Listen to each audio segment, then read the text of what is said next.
How to fix this person is unavailable on Messenger. So if you want to fix this person is unavailable on Messenger, then what you need to do is first make sure that you have an internet connection. Once you have an internet connection, then you just need simply go with your Play Store. From the Play Store, you need to go with search, and under search, you need to search for Messenger.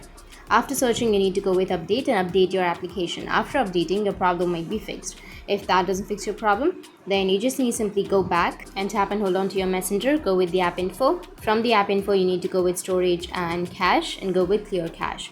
After clearing your cache, you need to go back, and if you still have that kind of problem, then you need to open up your Messenger. After opening, now if you have that message with this person's chat, then it means that the other person might have deactivated their account for a few days. So you just need simply wait for a few days and check back that if the problem still persists.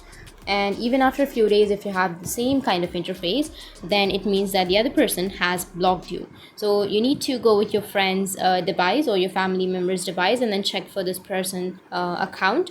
And if you're being able to see their account in your friend's device or on your family member's device, or if you're being able to message that person with the other account, then it means that the person has blocked you. So you can't do anything if the person has blocked you. But if they've deactivated, then after activating their account, your message that says this person is unavailable on Messenger, it will be removed after they activate their account. So that's it. And if you have any questions, feel free to comment below. Thanks for watching.